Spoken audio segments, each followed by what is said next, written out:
मेरे प्रिय 140 करोड़ परिवारजन,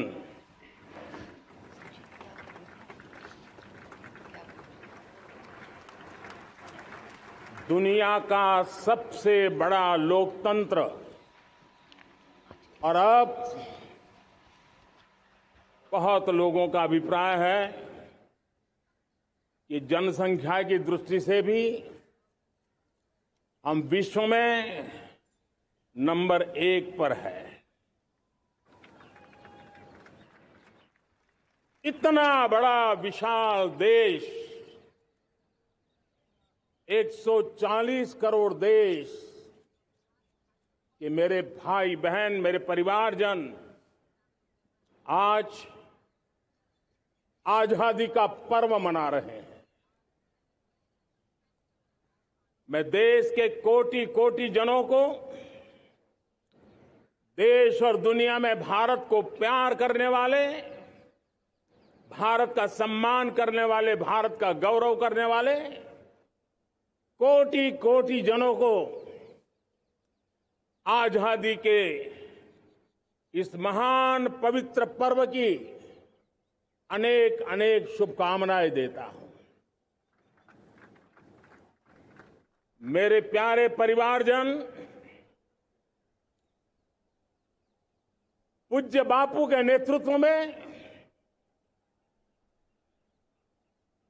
असहयोग का आंदोलन, सत्याग्रह की मूवमेंट और भगत सिंह, सुखदेव, राजगुरु जैसे अनगिनत वीरों का बलिदान, उस पीढ़ी में शायद ही कोई व्यक्ति होगा जिसने देश की आजादी में अपना योगदान न दिया हो। मैं आज देश की आजादी के जंग में जिन जिन ने योगदान दिया है,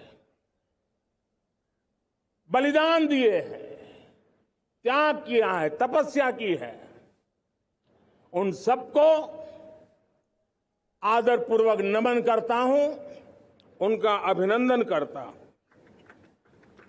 आज 15 अगस्त महान क्रांतिकारी और अध्यात्म जीवन के ऋषितुल्य प्रणेता श्री अरबिंदो की 150वीं जयंती पूर्ण हो रही है।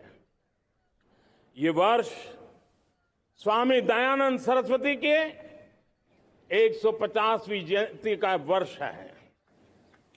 ये वर्ष रानी दुर्गावती के 500वीं जन्मशती का बहुत ही पवित्र अवसर है, जो पूरा देश बड़े धामधूम से मनाने वाला है। ये वर्ष मीराबाई, भक्ति योग की सिरमौर मीराबाई के 525 वर्ष का भी ये पावन पर्व है।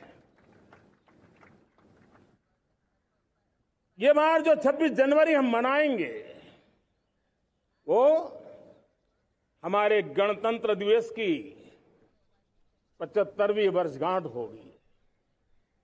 अनेक प्रकार से अनेक अवसर, अनेक संभावनाएं राष्ट्र निर्माण में जुटे रहने के लिए पल पल नई प्रेरणा, पल पल नई चेतना, पल पल सपने, पल पल संकल्प, शायद इससे बड़ा कोई अवसर नहीं हो सकता।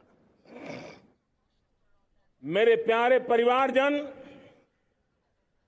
इस बार प्राकृतिक आपदा ने देश के अनेक हिस्सों में अकल्पनीय संकट पैदा किए। जिन परिवारों ने इस संकट में सहन किया है, मैं उन सभी परिवारजनों के प्रति अपनी संवेदना प्रकट करता हूं और राज्य और केंद्र सरकार मिलकर के उन सभी संकटों से जल्दी से मुक्त होकर के फिर तेज गति से आगे बढ़ेंगे, ये मैं विश्वास दिलाता हूं। मेरे प्यारे परिवारजनों, पिछले कुछ सप्ताह नॉर्थ ईस्ट में, विशेषकर मणिपुर में और हिंदुस्तान के भी अन्य कुछ भागों में, लेकिन विशेषकर मणिपुर में जो हिंसा का दौर चला, कई लोगों को अपना जीवन खोना पड़ा, मां बेटियों के सम्मान के साथ खिलवाड़ हुआ। लेकिन कुछ दिनों से लगातार शांति की खबरें आ रही हैं। देश मणिपुर के लोगों के साथ है। देश मणिपुर के लोगों को पिछले कुछ दिनों से जो शांति बनाए रखी है, उस शांति के पर्व को आगे बढ़ाएं और शांति से ही समाधान का रास्ता निकलेगा और राज्य और केंद्र सरकार मिलकर के उन समस्याओं के समाधान के लिए भरपूर प्रयास कर रही है, करती रहेगी। मेरे प्यारे परिवारजनों, जब हम इतिहास की तरफ नजर करते हैं तो इतिहास में कुछ पल ऐसे आते हैं जो अपनी अमिट छाप छोड़ करके जाते हैं और उसका प्रभाव सदियों तक रहता है। और कभी कभी शुरुआत में वो बहुत छोटा लगता है, छोटी सी घटना लगती है, लेकिन वो अनेक समस्याओं की जड़ बन जाती है। हमें याद है 1000-1200 साल पहले इस देश पर आक्रमण हुआ। एक छोटे से राज्य के छोटे से राजा का पराजय हुआ, लेकिन तब पता तक नहीं था कि एक घटना भारत को 1000 साल की गुलामी में फंसा देगी। और हम गुलामी में जकड़ते गए, जो आया लूटता गया, जो जिसका मन चाहा हम पे आके सवार हो गया। कैसा विपरीत काल रहा होगा वो 1000 साल का। मेरे प्यारे परिवारजनों, घटना छोटी क्यों ना हो, लेकिन 1000 साल तक प्रभाव छोड़ के रही है। लेकिन मैं आज इस बात का जिक्र इसलिए करना चाहता हूं कि भारत के वीरों ने इस कालखंड में कोई भूभाग ऐसा नहीं था, कोई समय ऐसा नहीं था जब उन्होंने देश की आजादी के लौ को जलता न रखा हो, बलिदान की परंपरा न बनाई। मां भारती बेड़ियों से मुक्त होने के लिए उठ खड़ी हुई थी, जंजीरों को झकझोर रही थी और देश की नारी शक्ति, देश की युवा शक्ति, देश के किसान, देश के गांव के लोग, मजदूर, कोई हिंदुस्तानी ऐसा नहीं था जो आजादी के सपने को लेकर के जीता न हो।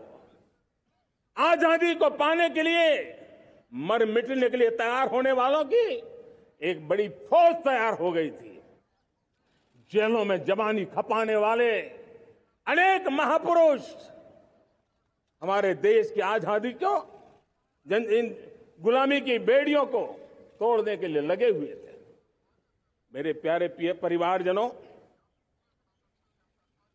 जन चेतना का वो व्यापक रूप, त्याग और तपस्या का वो व्यापक रूप, जन जन के अंदर एक नए विश्वास जगाने वाला वो पल आखिरकार 1947 में देश आजाद हुआ।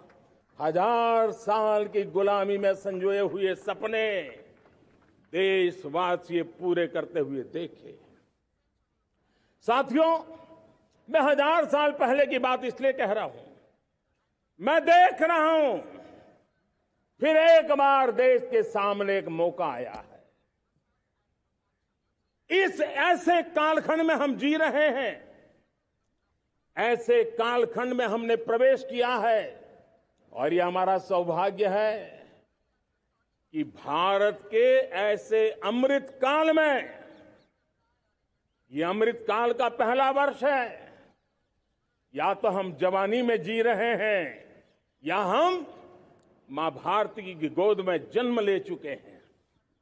और ये कालखंड, मेरे शब्द लिख करके रखिए मेरे प्यारे परिवारजनों, इस कालखंड में जो हम करेंगे, जो कदम उठाएंगे, जितना त्याग करेंगे, तपस्या करेंगे, सर्वजन हिताय सर्वजन सुखाय, एक के बाद एक फैसले लेंगे, आने वाले 1000 साल का देश का स्वर्णिम इतिहास उससे अंकुरित होने वाला है। इस कालखंड में होने वाली घटनाएं आगामी 1000 साल के लिए इसका प्रभाव पैदा करने वाली है। गुलामी की मानसिकता से बाहर निकला हुआ देश पंच प्राण को समर्पित होकर के एक नए आत्मविश्वास के साथ आज आगे बढ़ रहा है। नए संकल्पों को सिद्ध करने के लिए वो जी जान से जुड़ रहा है। मेरी भारत माता, जो कभी ऊर्जा का सामर्थ्य था लेकिन राख के ढेर में दबी पड़ी थी, वो भारत मां 140 करोड़ देशवासियों के पुरुषार्थ है, उनकी चेतना से, उनकी ऊर्जा से फिर एक बार जागृत हो चुकी है। मां भारती जागृत हो चुकी है। और मैं साफ देख रहा हूं दोस्तों, यही कालखंड है। पिछले 9-10 साल हमने अनुभव किया है, विश्व भर में भारत की चेतना के प्रति, भारत के सामर्थ्य प्रति एक नया आकर्षण, नया विश्वास, नई आशा पैदा हुई है। और ये प्रकाश पुंज जो भारत से उठा है, वो विश्व को उसमें अपने लिए ज्योति नजर आ रही है। विश्व को एक नया विश्वास पैदा हो रहा है। हमारा सौभाग्य है, कुछ ऐसी चीजें हमारे पास हैं जो हमारे पूर्वजों ने हमें विरासत में दी है और वर्तमान कालखंड ने गढ़ी है। आज हमारे पास डेमोग्राफी है, आज हमारे पास डेमोक्रेसी है, आज हमारे पास डायवर्सिटी है। डेमोग्राफी, डेमोक्रेसी और डायवर्सिटी की ये त्रिवेणी भारत के हर सपने को साकार करने का सामर्थ्य रखती। आज पूरे विश्व में वहां देशों की उम्र ढल रही है, ढलाव पर है, तब भारत युवान की तरफ ऊर्जावान होकर के बढ़ रहा है। कितने बड़े गौरव का कालखंड है कि आज 30 साल की कम आयु की जनसंख्या दुनिया में सर्वाधिक कहीं है तो ये मेरे भारत मां की गोद में है, ये मेरे देश में है। और 30 साल से कम उम्र की नौजवान हो मेरे देश के पास हो, कोटि कोटि भुजाएं हो, कोटि कोटि मस्तिष्क हो, कोटि कोटि सपने, कोटि कोटि संकल्प हो, तो भाइयों बहनों, मेरे प्रिय परिवारजनों, हम इच्छित परिणाम प्राप्त करके रह सकते हैं।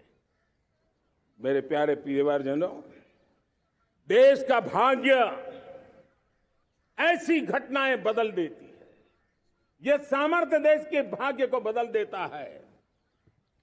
भारत 1000 साल की गुलामी और आने वाले 1000 साल के भव्य भारत के बीच में पड़ाव पर हम खड़े हैं, एक ऐसी संधि पर खड़े हैं।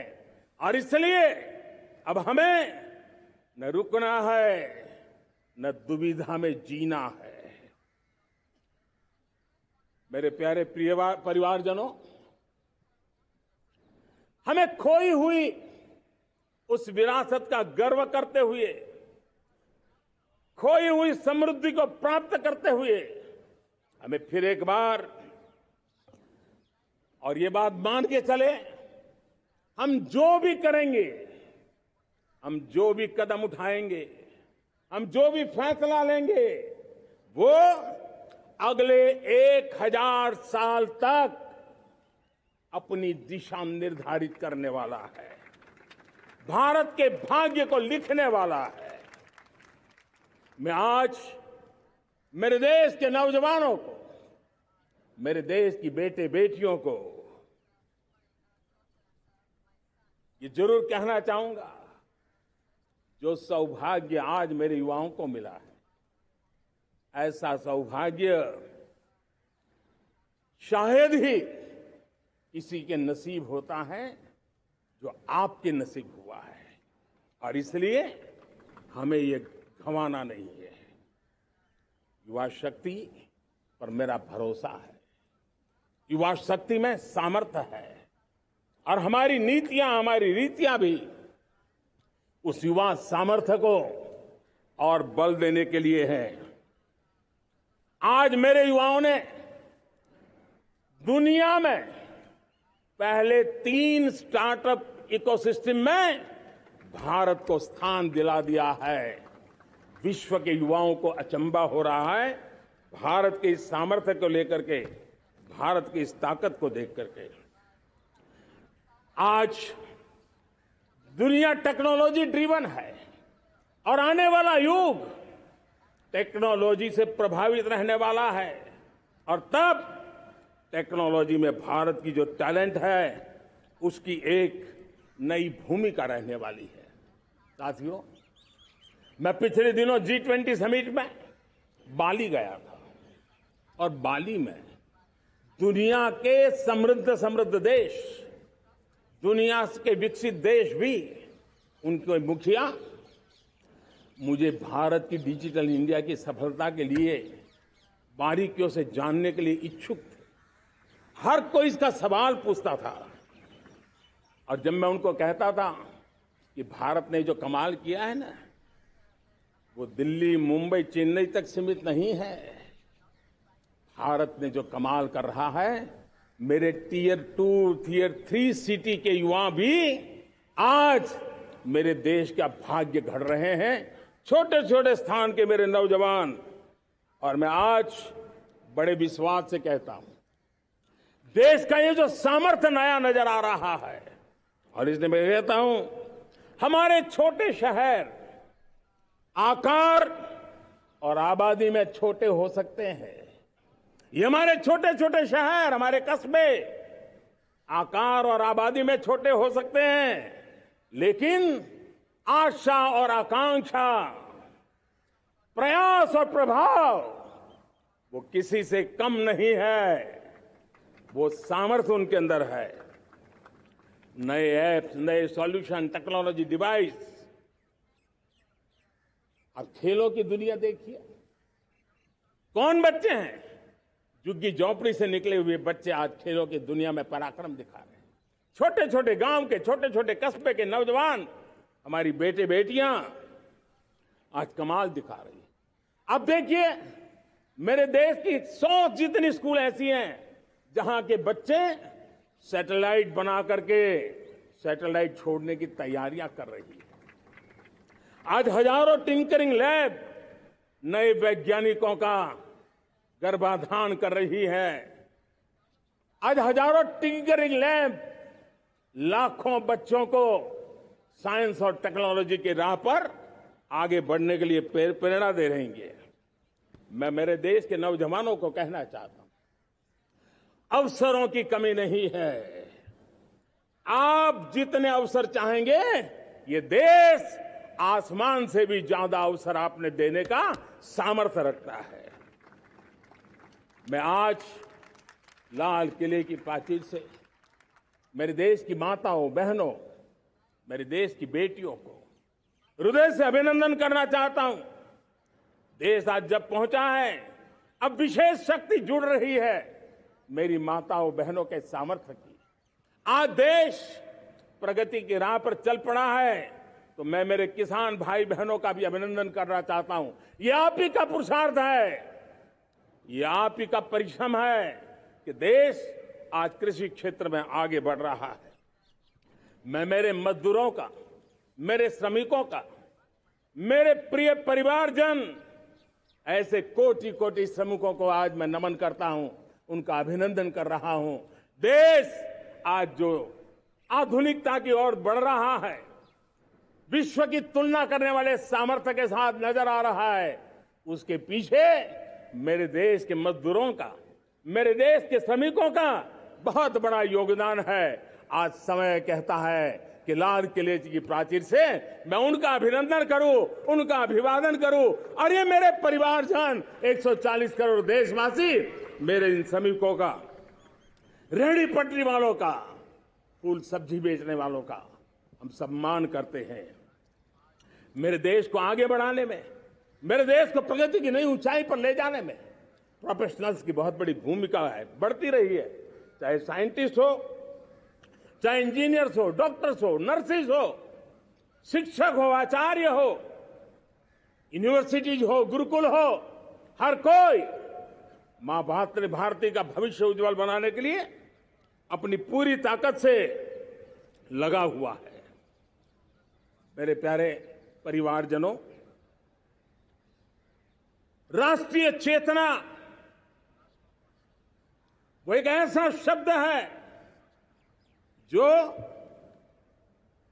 हमें चिंताओं से मुक्त कर रहा है, और आज वो राष्ट्रीय चेतना ये सिद्ध कर रही है कि भारत का सबसे बड़ा सामर्थ्य बना है भरोसा, भारत का सबसे बड़ा सामर्थ्य बना है विश्वास। जन जन में हमारा विश्वास, जन जन का सरकार पर विश्वास, जन जन का देश के उज्जवल भविष्य पर विश्वास, और विश्व का भी भारत के प्रति विश्वास। ये विश्वास हमारी नीतियों का है, हमारी रीति का है। भारत के उज्जवल भविष्य को जिस निर्धारित मजबूत कदमों से हम आगे बढ़ा रहे हैं, उसका है। भाइयों बहनों, मेरे प्यारे परिवारजनों, ये बात निश्चित है कि भारत का सामर्थ्य और भारत की संभावनाएं विश्वास की नई बुलंदियों को पार करने वाली है, और ये विश्वास की नई बुलंदियां नए सामर्थ्यों को लेकर के चलनी चल रही है। आज देश में G20 समिट के मेहमान नवाजी का भारत को अवसर मिला है।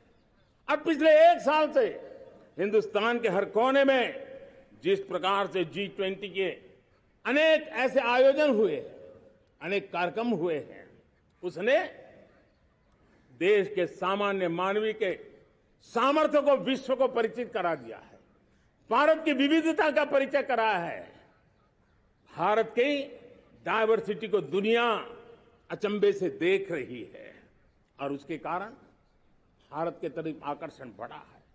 भारत को जानने की, समझने की इच्छा जगी है। उसी प्रकार से आप देखिए एक्सपोर्ट, आज भारत का एक्सपोर्ट के तेजी से बढ़ रहा है, और मैं कहना चाहता हूं दुनिया के एक्सपर्ट्स इन सारे मानदंडों के आधार पर कह रहे हैं कि अब भारत रुकने वाला नहीं है।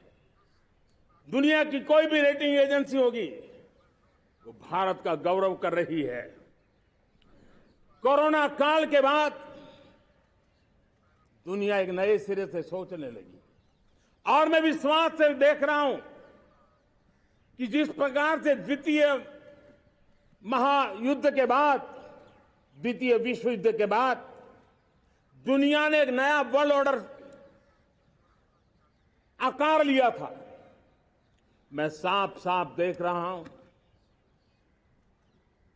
कि कोरोना के बाद एक नया विश्व ऑर्डर, एक नया ग्लोबल ऑर्डर, एक नया जियोपॉलिटिकल इक्वेशन, ये बहुत तेजी से आगे बढ़ रहा है।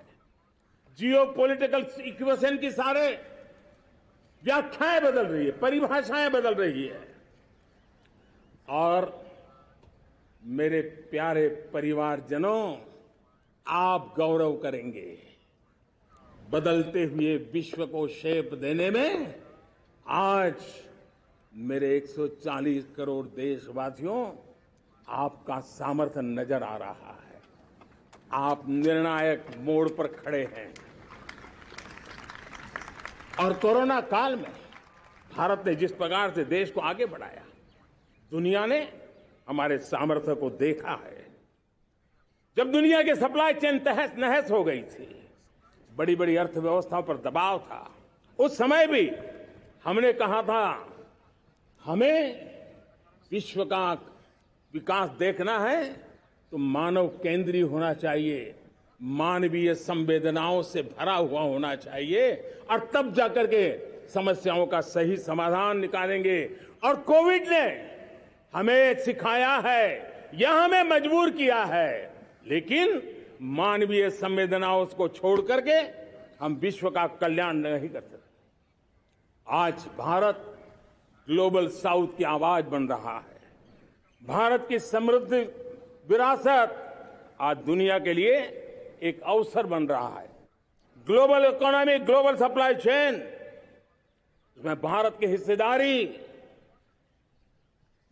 मैं पक्का विश्वास से कहता हूं, आज जो भारत ने परिस्थिति पैदा हुई है, आज जो भारत ने कमाया है, वो दुनिया में स्थिरता की गारंटी लेकर के आया है। दोस्तों,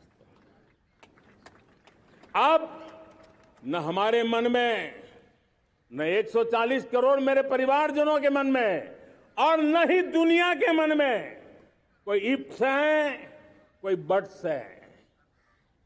विश्वास बन चुका है।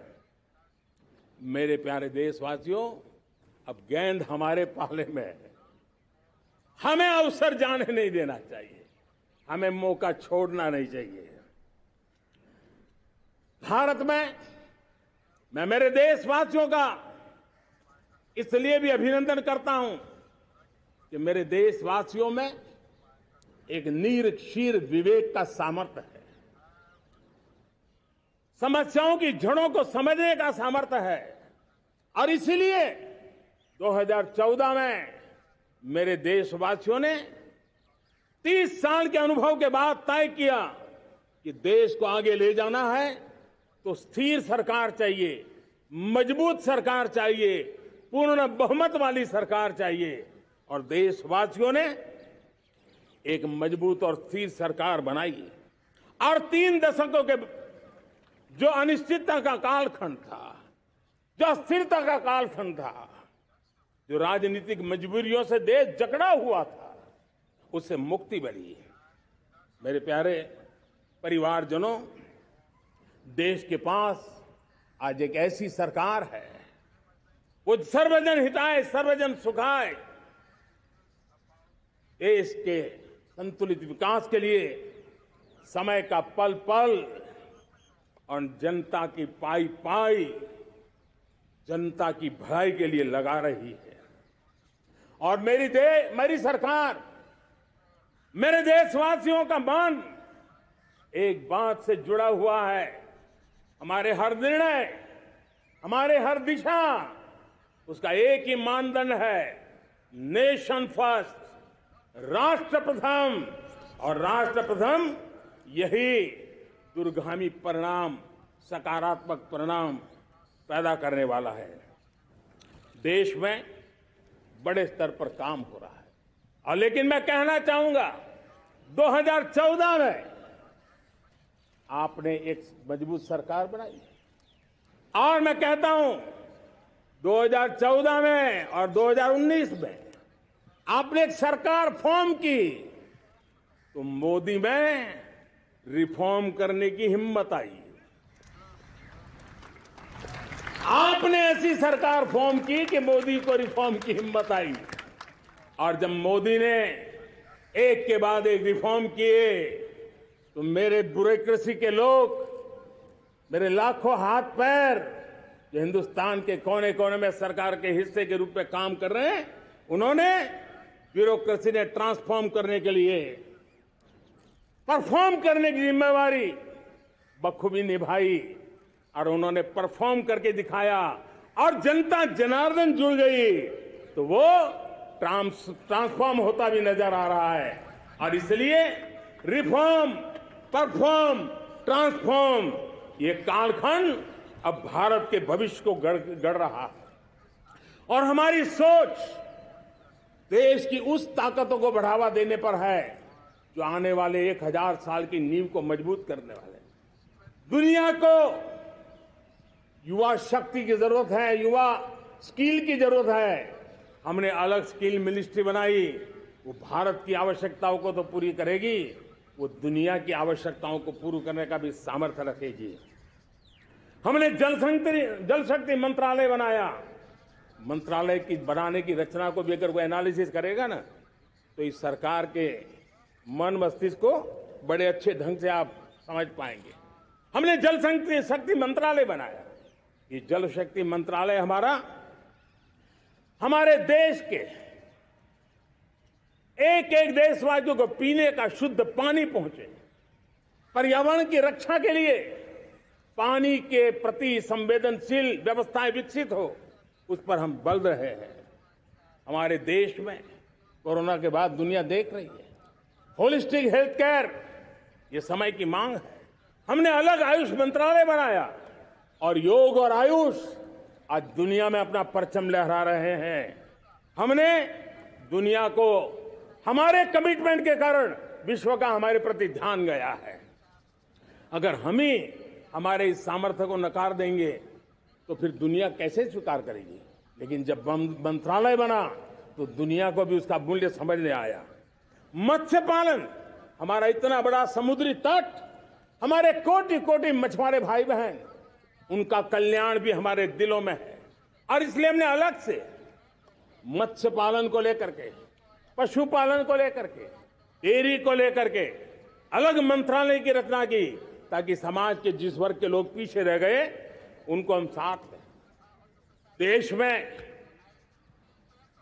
सरकारी अर्थव्यवस्था के हिस्से होते हैं, लेकिन समाज की अर्थव्यवस्था का एक बड़ा हिस्सा है कोऑपरेटिव मूवमेंट। उसको बल देने के लिए, उसको आधुनिकता लाने के लिए और देश के कोने कोने में लोकतंत्र की एक सबसे बड़ी इकाई को मजबूत करने के लिए हमने अलग कोऑपरेटिव मंत्रालय बनाया। और वो हमारी सहकारी संस्थाएं उसका जाल बिछा रहा है, ताकि गरीब से गरीब की वहां सुनवाई हो, उसकी आवश्यकताओं की पूर्ति हो, और वो भी राष्ट्र के विकास की योगदान में एक छोटी इकाई का हिस्सा बनकर के उसमें वो योगदान दे रखें। हमने सहकार से समृद्धि का रास्ता अपनाया है। मेरे प्यारे परिवारजनों, जब हम 2014 में आए थे तो हम वैश्विक अर्थव्यवस्था में 10वें नंबर पर थे, और आज 140 करोड़ देशवासियों का पुरुषार्थ रंग लाया है कि हम विश्व की अर्थव्यवस्था में 5वें नंबर पर पहुंच चुके हैं। और ये ऐसे ही नहीं हुआ है। जो एक भ्रष्टाचार का राक्षस देश को दबोचे हुए थे, लाखों करोड़ के घोटाले अर्थव्यवस्था को डामाडोल कर रहे थे, गवर्नेंस फ्रेजाइल फाइल में देश की पहचान होने लगी थी, लीकेजेस को हमने बंद किया, मजबूत अर्थव्यवस्था बनाई, हमने गरीब कल्याण के लिए ज्यादा से ज्यादा धन खर्चने का प्रयास किया। और आज मैं देशवासियों को बताना चाहता हूं कि जब देश आर्थिक रूप से समृद्ध होता है तो सिर्फ तिजोरी नहीं भरती है, देश का सामर्थ्य बढ़ता है, देशवासियों का सामर्थ्य बढ़ता है।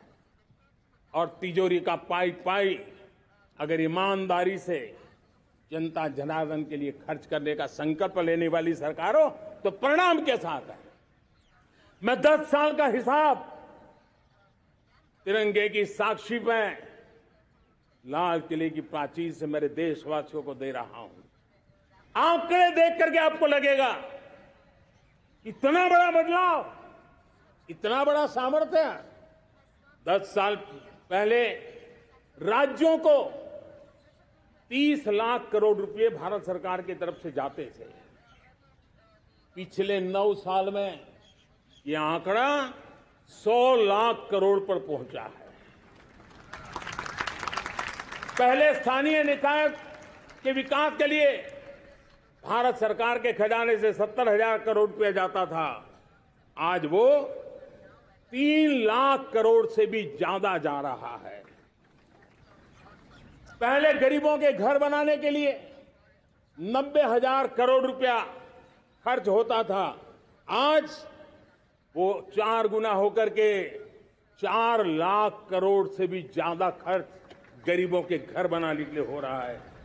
पहले गरीबों को यूरिया सस्ता मिले, जो यूरिया की बैग दुनिया के कुछ बाजारों में 3,000 में बिकती है, वो यूरिया की बैग मेरे किसानों को 300 में मिले।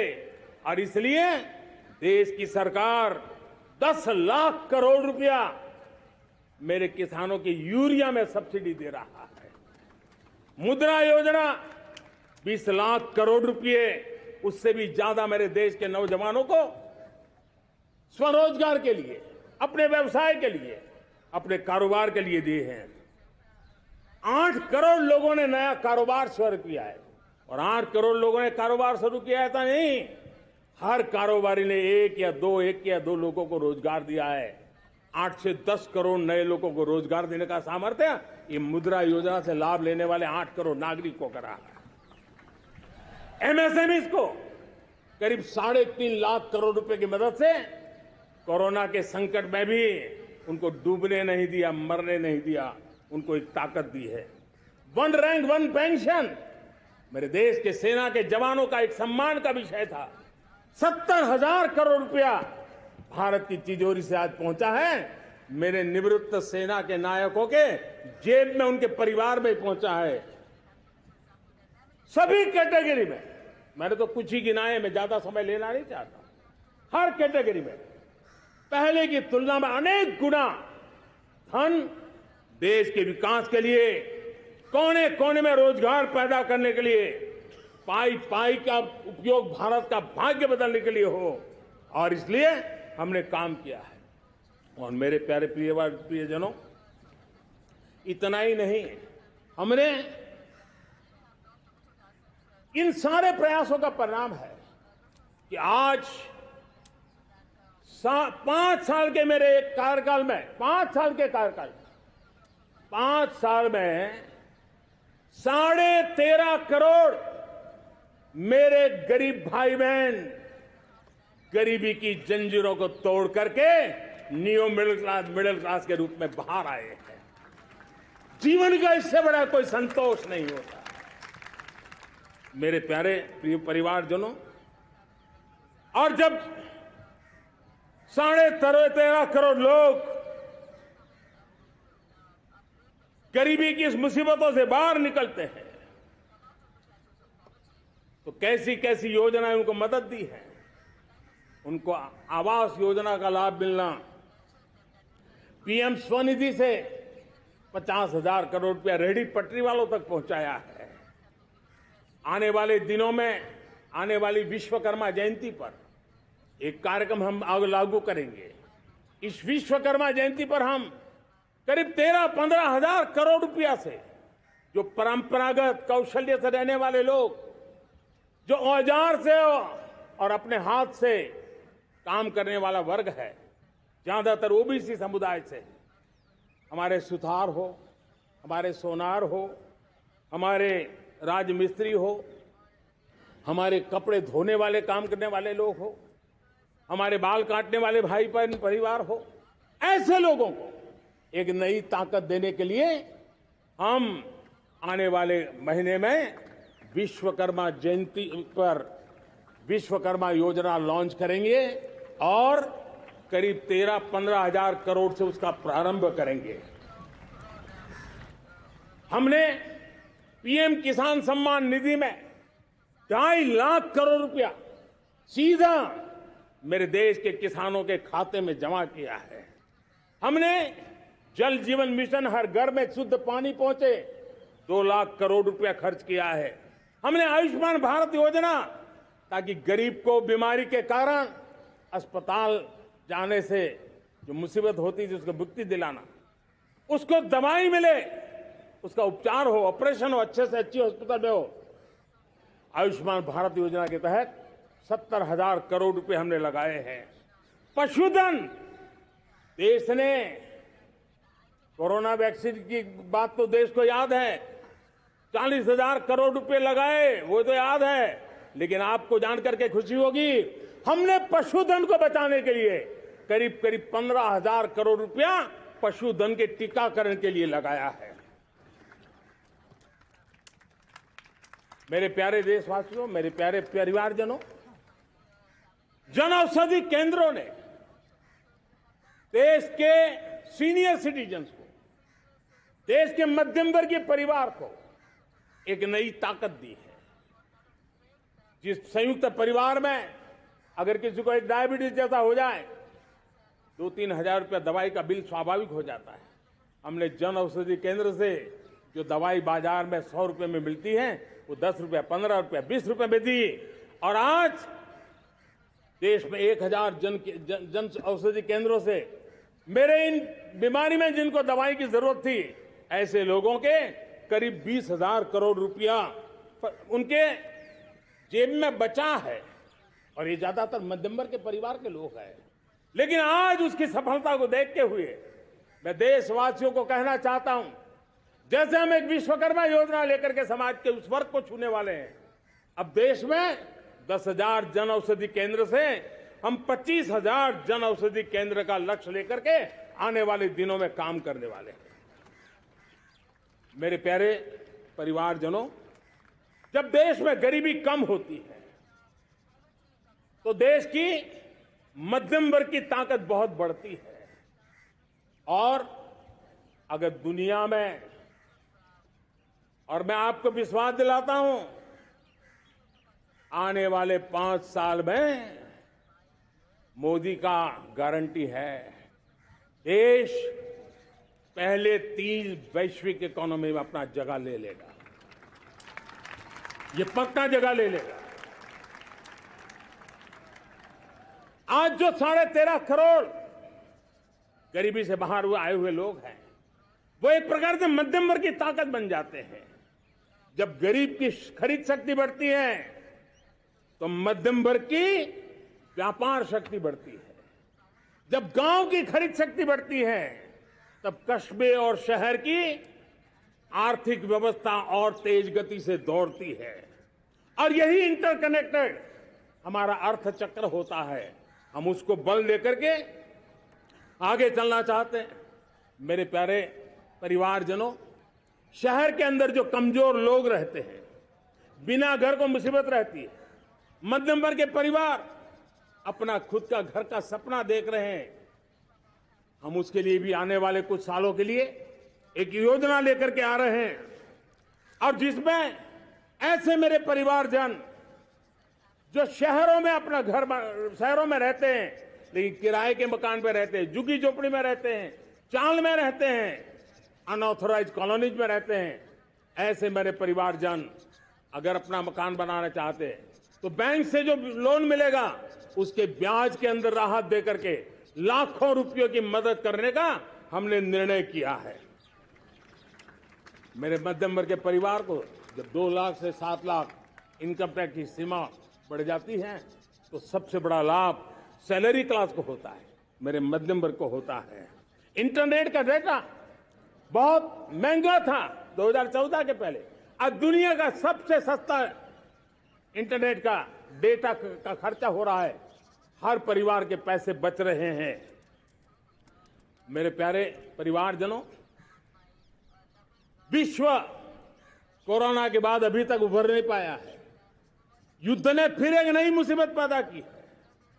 आज दुनिया महंगाई के संकट से जूझ रही है। पूरी दुनिया की अर्थव्यवस्था को महंगाई ने दबोच के रखा है। हम भी दुनिया से जिन सामान की जरूरत होती है लाते हैं, तो हमें सामान तो इंपोर्ट करते हैं। हमारा दुर्भाग्य है कि हमें महंगाई भी इंपोर्ट करनी पड़ती है, क्योंकि पूरी दुनिया को महंगाई ने जकड़ के रखा है। लेकिन मेरे प्यारे परिवारजनों, भारत ने महंगाई को नियंत्रित रखने के लिए भरसक प्रयास किए हैं। पिछले कालखंड की तुलना में हमें कुछ सफलता भी मिली है, लेकिन इतने से संतोष नहीं मान सकते। दुनिया से हमारी चीजें अच्छी है, इतने बात से हम सोच नहीं सकते।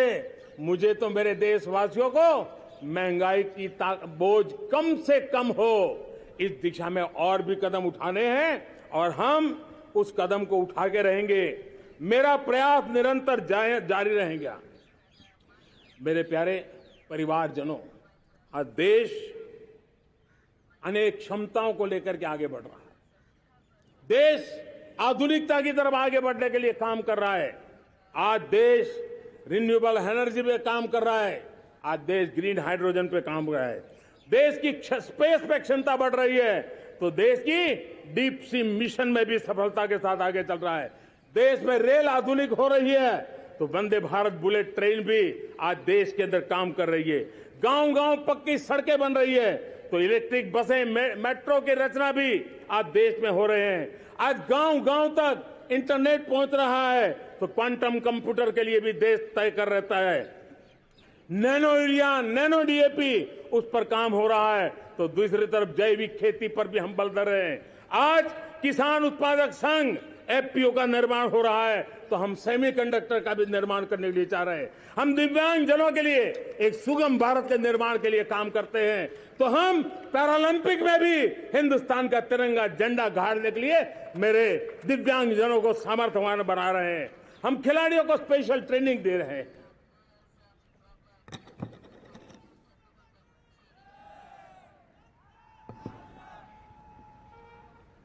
आज भारत पुरानी सोच, पुराने ढर्रे को छोड़ करके लक्ष्यों को तय करके लक्ष्यों को प्राप्त करने की दिशा से चल रहा है। और जब मैं कहता हूं ना कि जिसका शिलान्यास हमारी सरकार करती है, उसका उद्घाटन भी हमारे कालखंड में करते हैं। इन दिनों जो मैं शिलान्यास कर रहा हूं ना, आप लिख के रखिए, उसके उद्घाटन भी आप सबने मेरे नसीब में ही छोड़े हुए हैं। हमारी कार्य संस्कृति बड़ा सोचना, दूर का सोचना, सर्वजन हिताय सर्वजन सुखाय सोचना, यह हमारी कार्यशैली रही है।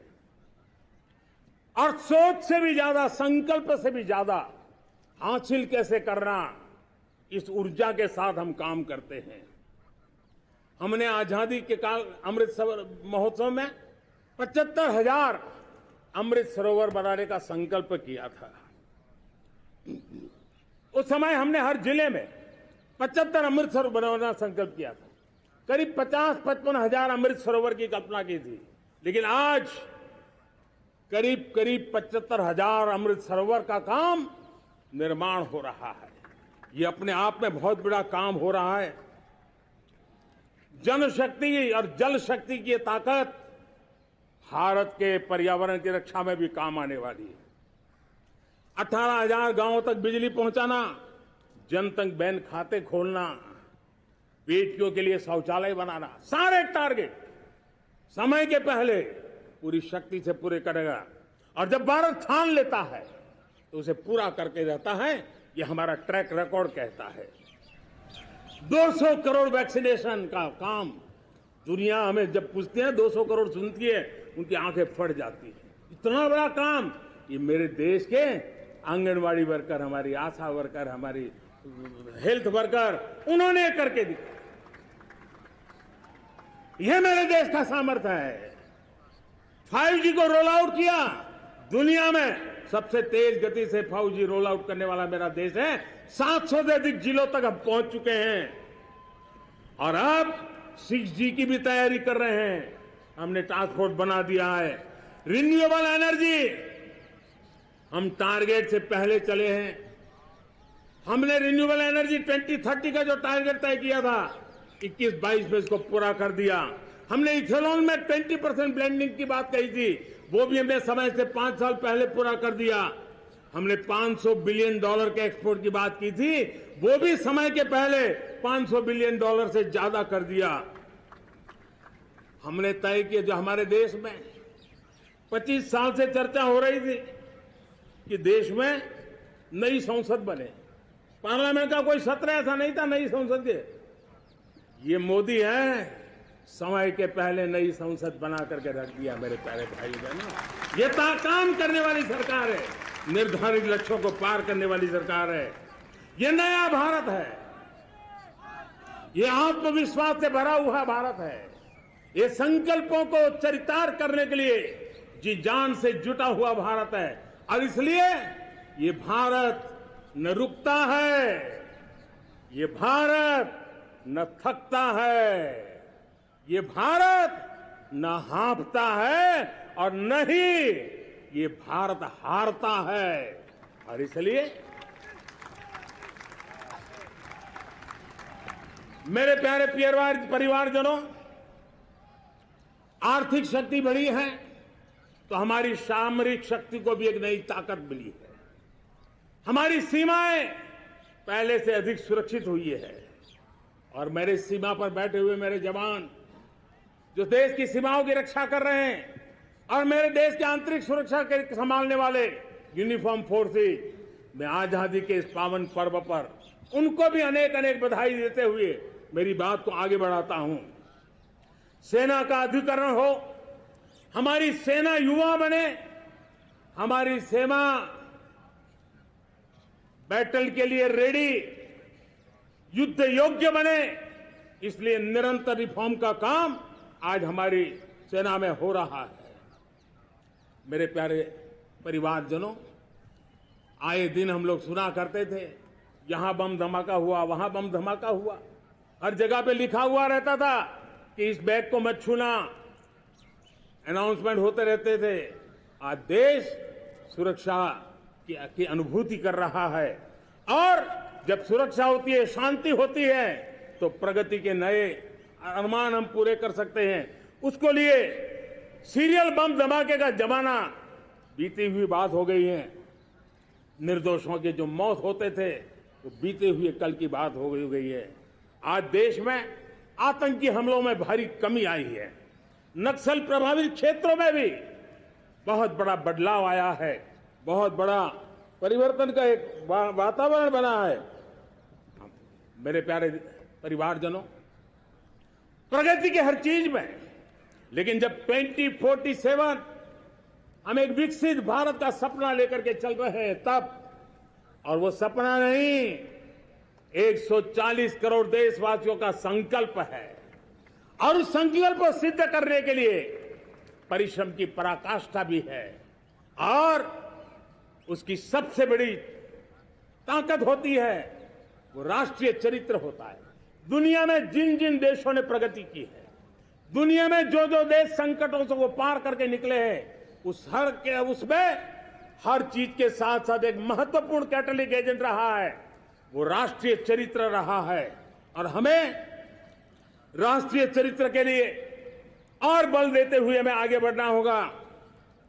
हमारा देश, हमारा राष्ट्रीय चरित्र ओजस्वी हो, तेजस्वी हो, पुरुषार्थी हो, पराक्रमी हो, प्रखर हो, ये हम सबका सामूहिक दायित्व है। और आने वाले 25 साल हम एक ही मंत्र को लेकर चले, ये हमारे राष्ट्रीय चरित्र के सिरमौर होना चाहिए। एकता का संदेश, भारत की एकता को जीना, भारत की एकता को आंच आए, न ऐसी मेरी भाषा होगी, न ऐसा मेरा कोई कदम होगा। हर पल देश को जोड़ने का प्रयास मेरी तरफ से भी होता रहेगा। भारत की एकता हमें सामर्थ्य देती है। उत्तर हो, दक्षिण हो, पूर्व हो, पश्चिम हो, गांव हो, शहर हो, पुरुष हो, नारी हो, हम सबने एकता के भाव के साथ और विविधता भरे देश में एकता का सामर्थ्य होता है। और दूसरी महत्व की बात मैं देख रहा हूं, अगर 2047 में हमें हमारे देश को विकसित भारत के रूप में देखना है तो हमें श्रेष्ठ भारत के मंत्र को जीना होगा, हमें चरितार्थ करना होगा। अब हमारे प्रोडक्शन में, मैंने 2014 में कहा था जीरो डिफेक्ट, जीरो इफेक्ट। दुनिया के किसी भी टेबल पर मेक इन इंडिया चीज हो तो दुनिया को विश्वास होना चाहिए, इससे बेहतर दुनिया में कुछ नहीं हो सकता है। ये अल्टीमेट होगा। हमारी हर चीज, हमारी सर्विसेज होगी तो श्रेष्ठ होगी, हमारे शब्द की ताकत होगी तो श्रेष्ठ होगी, हमारी संस्थाएं होगी तो श्रेष्ठ होगी, हमारी निर्णय प्रक्रियाएं होगी तो श्रेष्ठ होगी। ये श्रेष्ठता का भाव लेकर के हमें चलना होगा। तीसरी बात है, देश में आगे बढ़ाने के लिए एक अतिरिक्त शक्ति का सामर्थ्य भारत को आगे ले जाने वाला है और वो है विमेन लेड डेवलपमेंट। आज भारत गर्व से कह सकता है कि दुनिया में नागरिक उड्डयन में अगर किसी एक देश में सबसे ज्यादा विमेन पायलट है तो मेरे देश में है। आज चंद्रयान की गति हो, मून मिशन की बात हो, मेरी विमेन साइंटिस्ट उसका नेतृत्व कर रहे हैं। आज विमेन सेल्फ हेल्प ग्रुप हो, मेरी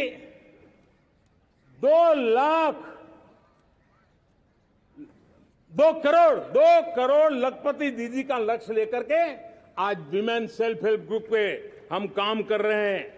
हम हमारी नारी शक्ति के सामर्थ्य को बढ़ावा देते हुए विमेन लेड डेवलपमेंट के, और जब G20 में मैंने विमेन लेड डेवलपमेंट के विषय को आगे बढ़ाया है तो पूरा G20 समूह इसके महत्व को स्वीकार कर रहा है और उसके महत्व को स्वीकार कर करके वो उसको बहुत बल दे रहे हैं। उसी प्रकार से भारत विविधताओं से भरा देश है। असंतुलित विकास के हम शिकार रहे हैं। मेरा पराया का के कारण हमारे देश के कुछ हिस्से उसके शिकार रहे हैं। अब हमें रीजनल एस्पिरेशंस को, संतुलित विकास को बल देना है और रीजनल एस्पिरेशंस को लेकर के उस भावना को हमें सम्मान देते हुए, जैसे हमारी भारत मां का कोई, हमारा शरीर का कोई अंग अगर अविकसित रहे तो हमारा शरीर विकसित नहीं माना जाएगा। हमारा शरीर का कोई अंग दुर्बल रहे तो हमारा शरीर स्वस्थ नहीं माना जाएगा। वैसे ही मेरी भारत माता, उसका कोई एक भूभाग भी, समाज का कोई तबका भी अगर दुर्बल रहे तो मेरी भारत माता समर्थ है, स्वस्थ है, ऐसा बैठ करके हम नहीं बैठ सकते।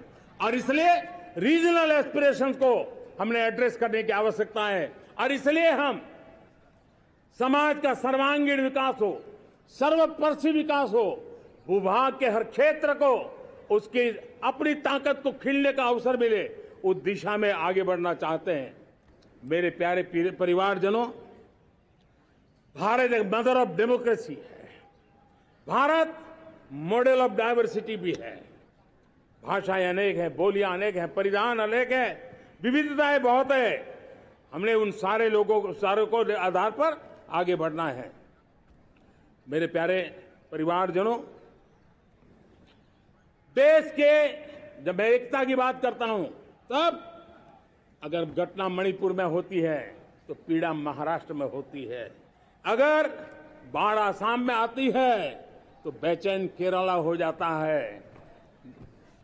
हिंदुस्तान के किसी भी हिस्से में कुछ भी हो, हम एक अंगांगी भाव की अनुभूति करते हैं। मेरे देश की बेटियों पर जुल्म न हो, यह हमारा सामाजिक भी दायित्व है, यह हमारा पारिवारिक दायित्व भी है और ये देश के नाते हम सबका दायित्व है। आज जब अफगानिस्तान से गुरु ग्रंथ साहब के स्वरूप को लाते हैं तो पूरा देश गौरव की अनुभूति करता है। जब आज दुनिया के किसी देश में कोविड के काल में मेरा कोई सिख भाई लंगर लगाता है, भूखों को खिलाता है और दुनिया में वाहवाही होती है तो हिंदुस्तान का सीना चौड़ा हो जाता है।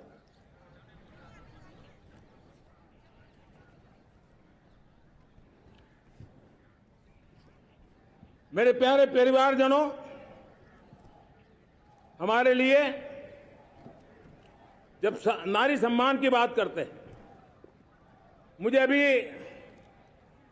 एक देश में दौरा कर रहा था तो वहां एक बहुत ही सीनियर मिनिस्टर, उसने मुझे एक सवाल पूछा। उसने कहा, आपके यहां बेटियां साइंस और इंजीनियरिंग के विषयों की पढ़ाई करती हैं क्या? उसमें क्या था? मैंने उनको कहा, आज मेरे देश में लड़कों से ज्यादा बेटियां आज स्टेम यानी साइंस, टेक्नोलॉजी, इंजीनियरिंग और मैथ्स अधिकतम भाग मेरी बेटियां ले रही है। तो उनके लिए अचरज था। ये सामर्थ्य आज हमारे देश का देख रहा है।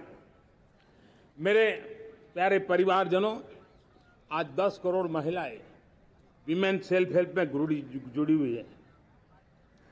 और विमेन सेल्फ हेल्प ग्रुप के साथ आप गांव में जाएंगे तो आपको बैंक वाली दीदी मिलेगी, आपको आंगनवाड़ी वाली दीदी मिलेगी, आपको दवाई देने वाली दीदी मिलेगी। और अब मेरा सपना है 2 करोड़ लखपति दीदी बनाने का, गांव में 2 करोड़ लखपति दीदी। और इसके लिए एक नया अभिगम भेजा, साइंस और टेक्नोलॉजी। हमारे गांव की महिलाओं का भी सामर्थ्य देखता हूं मैं, और इसलिए हम एक नई योजना सोच रहे हैं कि हमारे एग्रीकल्चर सेक्टर में टेक्नोलॉजी आए, एग्रीटेक को बल मिले। इसलिए विमेन सेल्फ हेल्प ग्रुप की बहनों को हम ट्रेनिंग देंगे, ड्रोन चलाने की, ड्रोन रिपेयरिंग की हम ट्रेनिंग देंगे, और हजारों ऐसे विमेन सेल्फ हेल्प ग्रुप को भारत सरकार ड्रोन देगी, ट्रेनिंग देगी, और हमारे एग्रीकल्चर के काम में ड्रोन की सेवाएं उपलब्ध हो। इसके लिए हम शुरुआत करेंगे। प्रारंभ हम 15,000 विमेन सेल्फ हेल्प ग्रुप के द्वारा ये ड्रोन की उड़ान का हम आरंभ कर रहे हैं।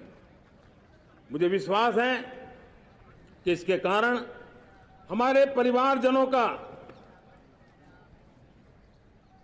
मेरे प्यारे परिवारजनों, आज देश आधुनिकता की तरफ बढ़ रहा है। हाईवे हो, रेलवे हो, एयरवे हो, हाईवेज हो, इंफॉर्मेशन वेज, वाटरवेज हो, कोई क्षेत्र ऐसा नहीं है जिस क्षेत्र को आगे बढ़ाने की दिशा में आज देश काम न करता हो। पिछले 9 वर्ष में तटीय क्षेत्रों में हमने, आदिवासी क्षेत्र में, हमारे पहाड़ी क्षेत्र में विकास को बहुत बढ़ दिया है। हमने पर्वतमाला, भारतमाला ऐसी योजनाओं के द्वारा समाज के उस वर्ग को हमने बल दिया है। हमने गैस की पाइपलाइन से हमारे पूर्वी भारत को जोड़ने का काम किया है। हमने अस्पतालों की संख्या बढ़ाई है, हमने डॉक्टर की सीटें बढ़ाई है ताकि हमारे बच्चे डॉक्टर बनने का सपना पूरा कर सके। हमने मातृभाषा में पढ़ाने पर बल दिया है, अब मातृभाषा में वो पढ़ाई कर सके उस दिशा में।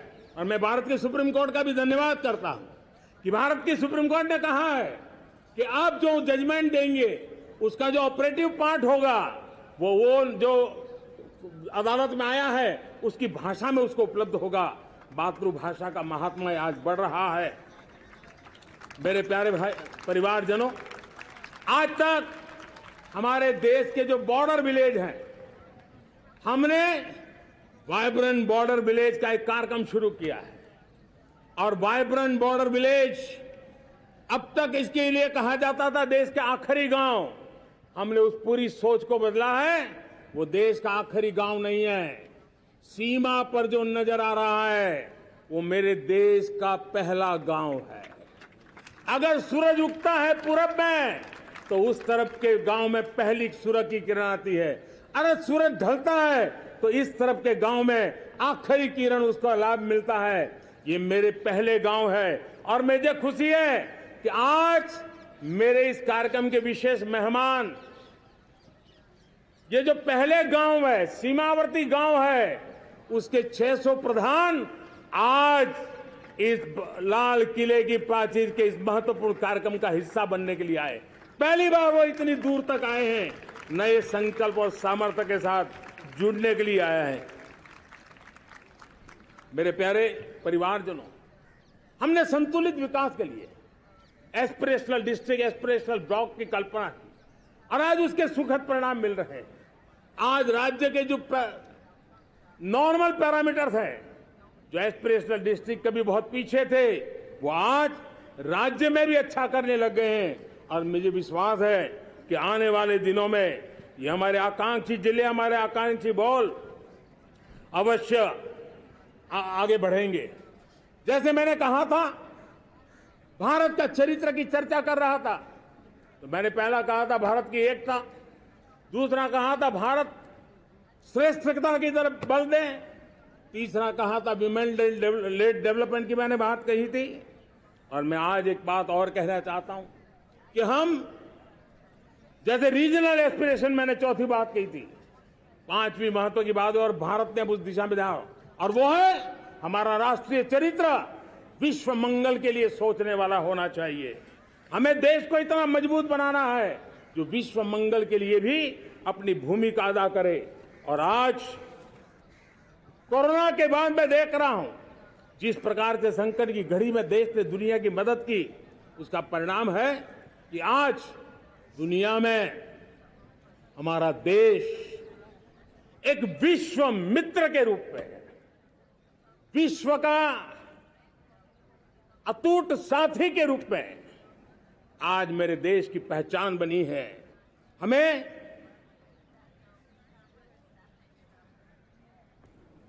जब विश्व मंगल की बात करते हैं तब भारत का मूलभूत विचार है, उस विचार को हम आगे बढ़ाने लोग हैं।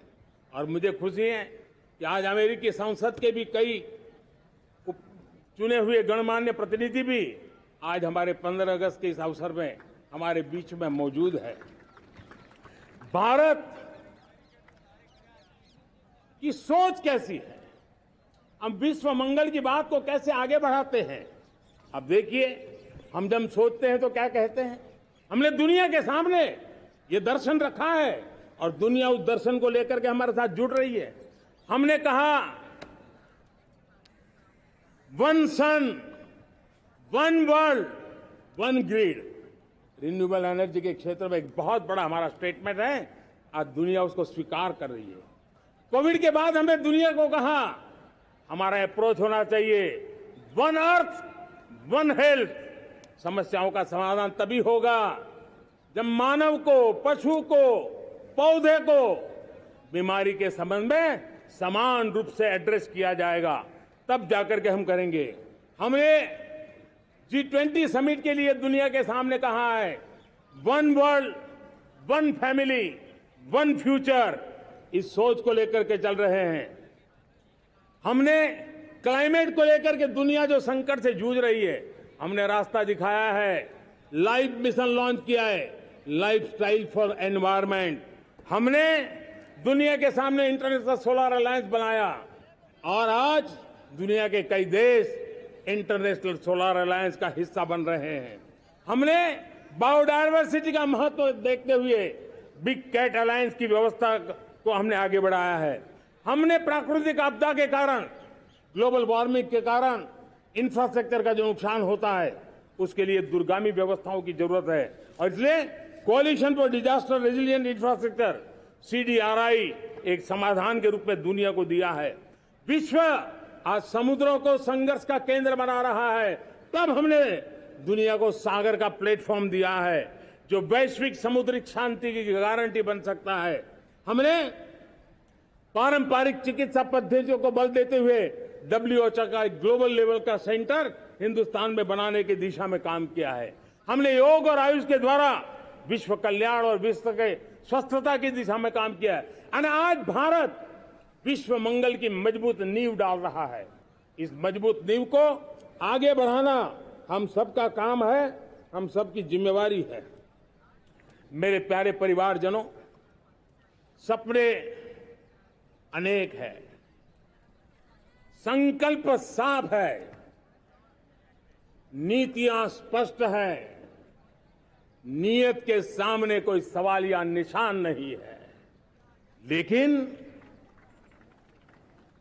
कुछ सच्चाइयों को हमें स्वीकार करना पड़ेगा और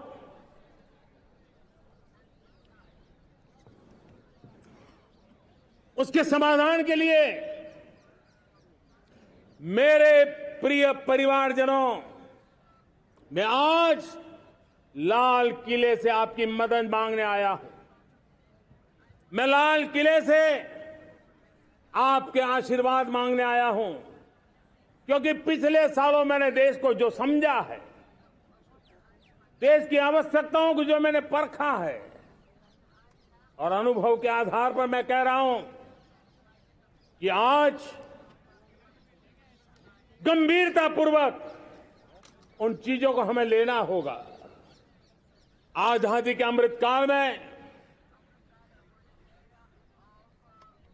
2047 में जब देश आजादी के 100 साल मनाएगा, उस समय दुनिया में भारत का तिरंगा झंडा विकसित भारत का तिरंगा झंडा होना चाहिए।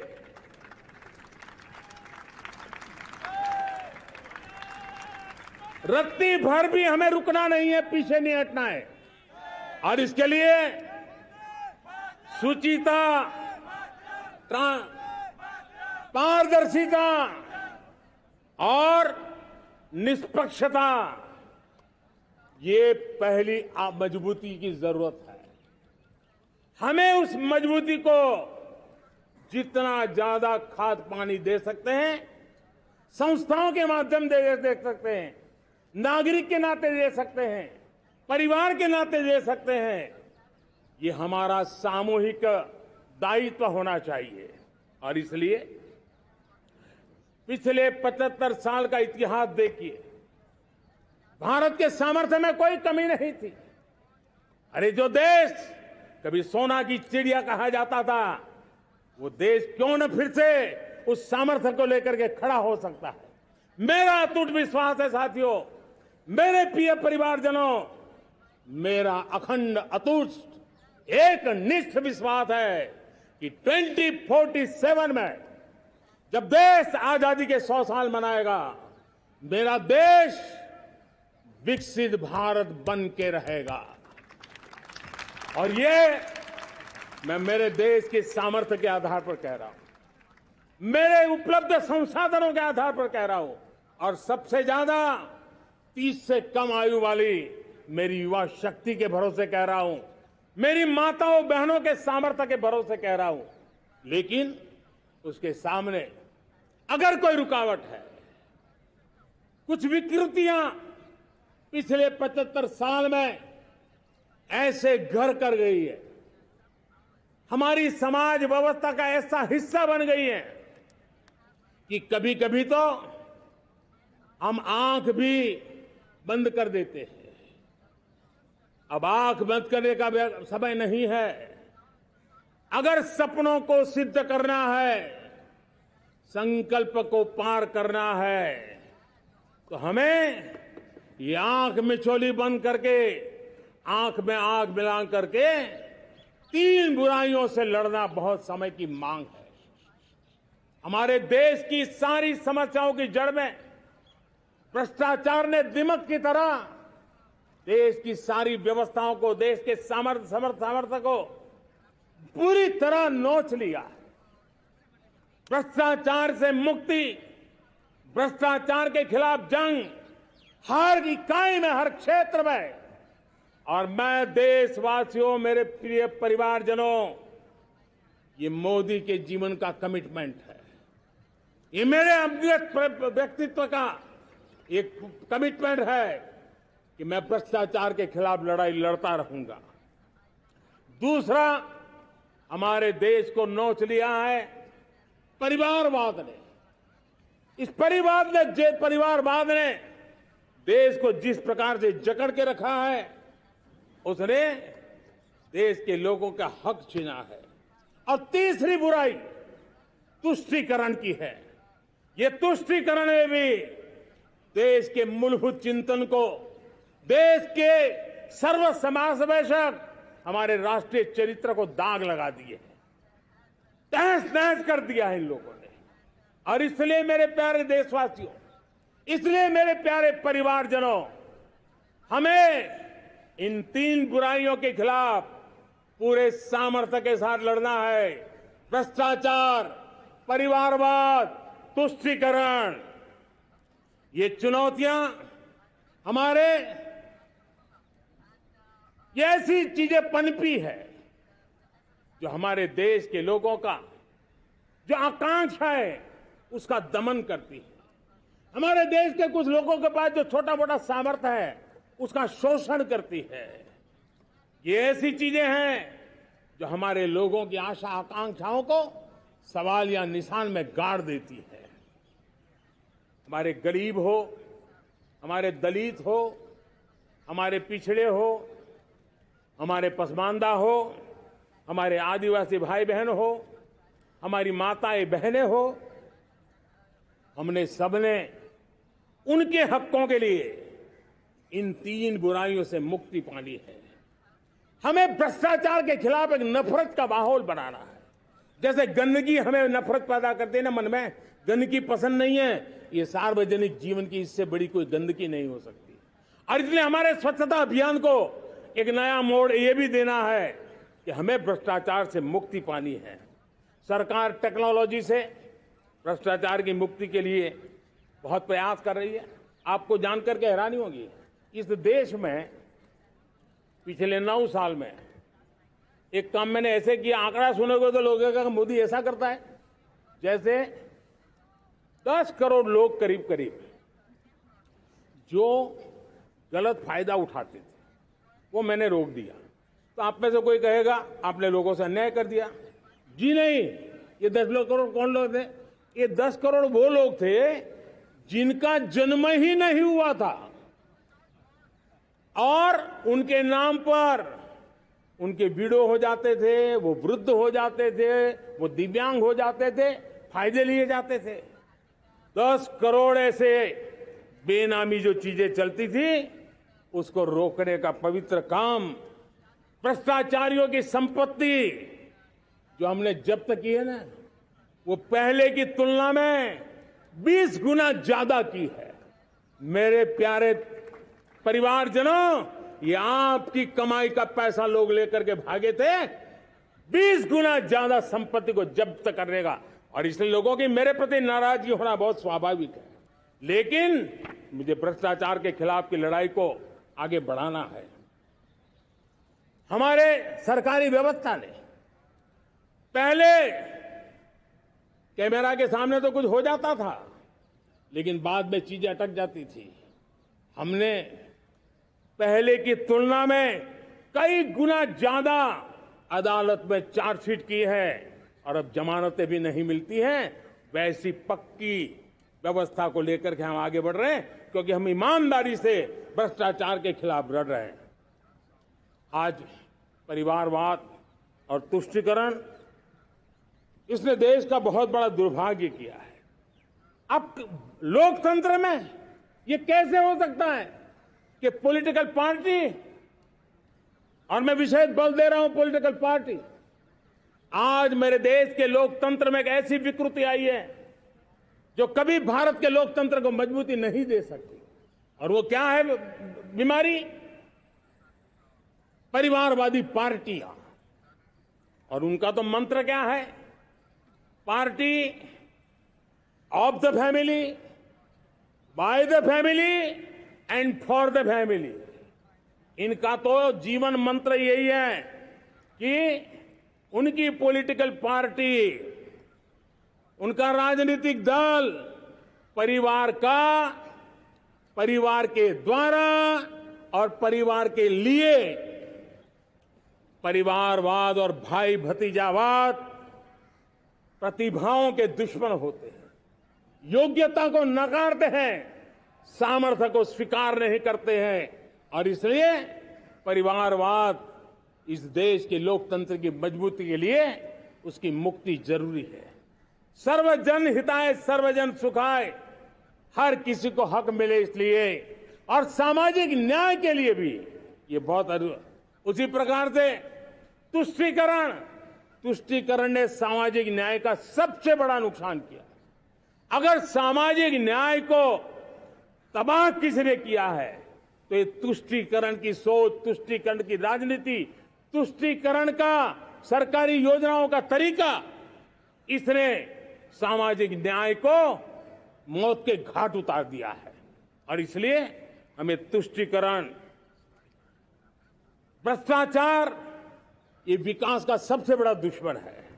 अगर देश विकास चाहता है, देश 2047 विकसित भारत का सपना का साकार करना चाहता है, तो हमारे लिए आवश्यक है कि हम किसी भी हालत में देश में भ्रष्टाचार को सहन नहीं करेंगे। इस मूड को लेकर के चलना चाहिए। मेरे प्यारे परिवारजनों, हम सबका एक बहुत बड़ा महत्वपूर्ण दायित्व है। आपने जिस प्रकार से जिंदगी जी है, हमारे आने वाली पीढ़ी को ऐसी जिंदगी जीने के लिए मजबूर करना, यह हमारा गुनाह है।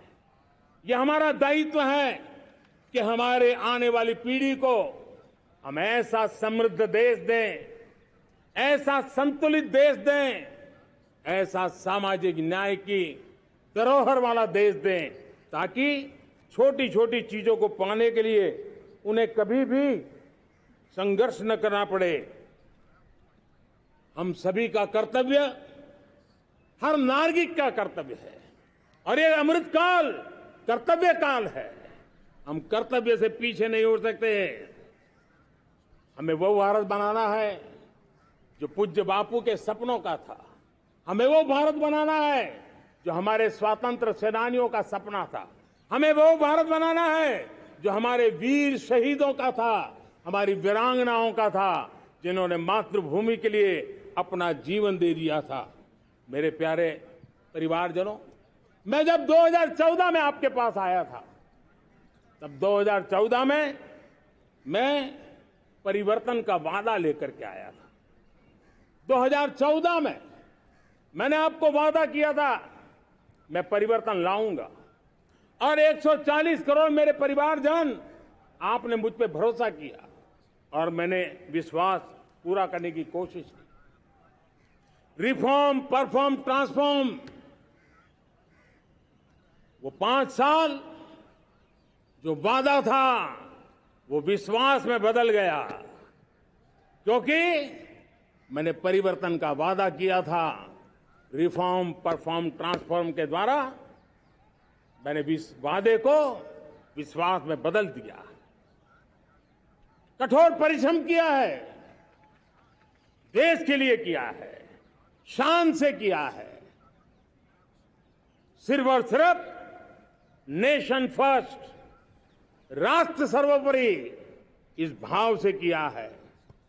2019 में परफॉर्मेंस के आधार पर आप सबने मुझे फिर से आशीर्वाद दिया। परिवर्तन का वादा मुझे यहां ले आया, परफॉर्मेंस मुझे दोबारा ले आया, और आने वाले 5 साल अभूतपूर्व विकास के हैं। 2047 के सपने को साकार करने का सबसे बड़ा स्वर्णिम पल आने वाले 5 साल है। और अगली बार 15 अगस्त को इसी लाल किले से मैं आपको देश की उपलब्धियां, आपके सामर्थ्य, आपके संकल्प, उसमें हुई प्रगति, उसकी जो सफलता है, उसके गौरवगान, उससे भी अधिक आत्मविश्वास के सामने, आपके सामने मैं प्रस्तुत करूंगा।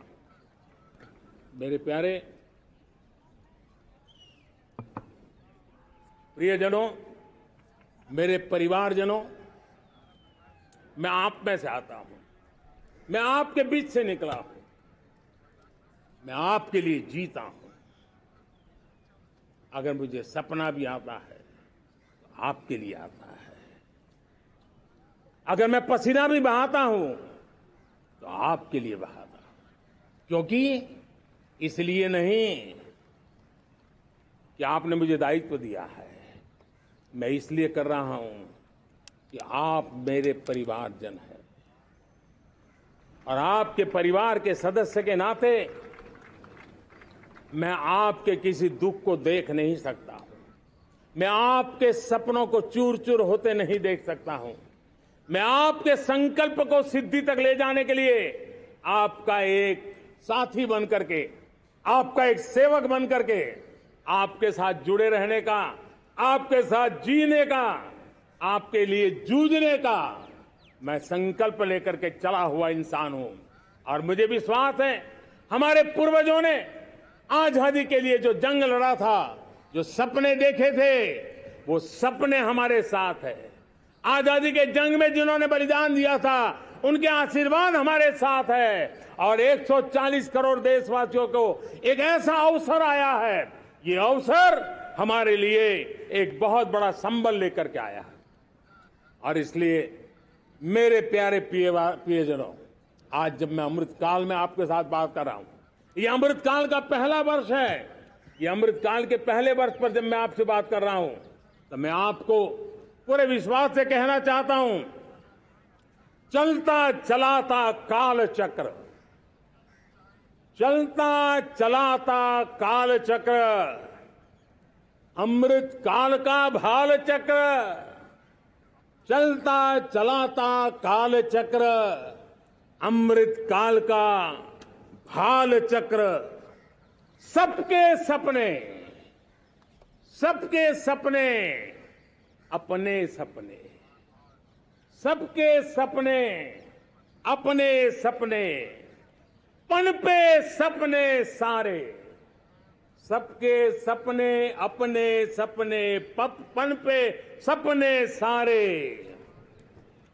धीर चले, वीर चले, धीर चले, वीर चले, चले युवा हमारे, धीर चले, वीर चले, चले युवा हमारे, नीति सही, नीति सही, रीति नहीं, नीति सही, रीति नहीं, गति सही, गति सही, राह नहीं, गति सही, राय नहीं। चुनो, चुनो चुनौती, चुनो चुनौती सीना तान, चुनो चुनौती सीना तान, जग में बढ़ाओ देश का नाम, चुनो चुनौती सीना तान, जग में बढ़ाओ देश का नाम। मेरे प्यारे परिवारजनों, हिंदुस्तान के कोने कोने में बैठे हुए मेरे परिवारजन, दुनिया के कोने कोने में जाकर के बसे हुए मेरे परिवारजन, आप सबको आजादी के पावन पर्व की फिर एक बार मैं बहुत बहुत शुभकामनाएं देता हूं। ये अमृतकाल हम सबके लिए कर्तव्य काल है। ये अमृतकाल हम सबको मां भारती के लिए कुछ कर गुजारने का काल है। आजादी का जब जंग चल रहा था 1947 के पहले जो पीढ़ी ने जन्म लिया था उन्हें देश के लिए मरने का मौका मिला था। वो देश के लिए मरने के लिए मौका नहीं छोड़ते थे, लेकिन हमारे नसीब में देश के लिए मरने का मौका नहीं है। लेकिन हमारे लिए देश के लिए जीने का ये इससे बड़ा कोई अवसर नहीं होता। हमें पल पल देश के लिए जीना है। इसी संकल्प के साथ इस अमृतकाल में 140 करोड़ देशवासियों के सपने संकल्प भी बनाने हैं। 140 करोड़ देशवासियों के संकल्प को सिद्धि में भी परिवर्तित करना है और 2047 का जब तिरंगा झंडा फहरेगा तो विश्व एक विकसित भारत का गुणगान करता होगा। इसी विश्वास के साथ, इसी संकल्प के साथ मैं आप सबको अनेक अनेक शुभकामनाएं देता हूं, बहुत बहुत बधाई देता हूं। जय हिंद, जय हिंद, जय हिंद। भारत माता की, भारत माता की, भारत माता की। वंदे, वंदे, वंदे। बहुत बहुत धन्यवाद।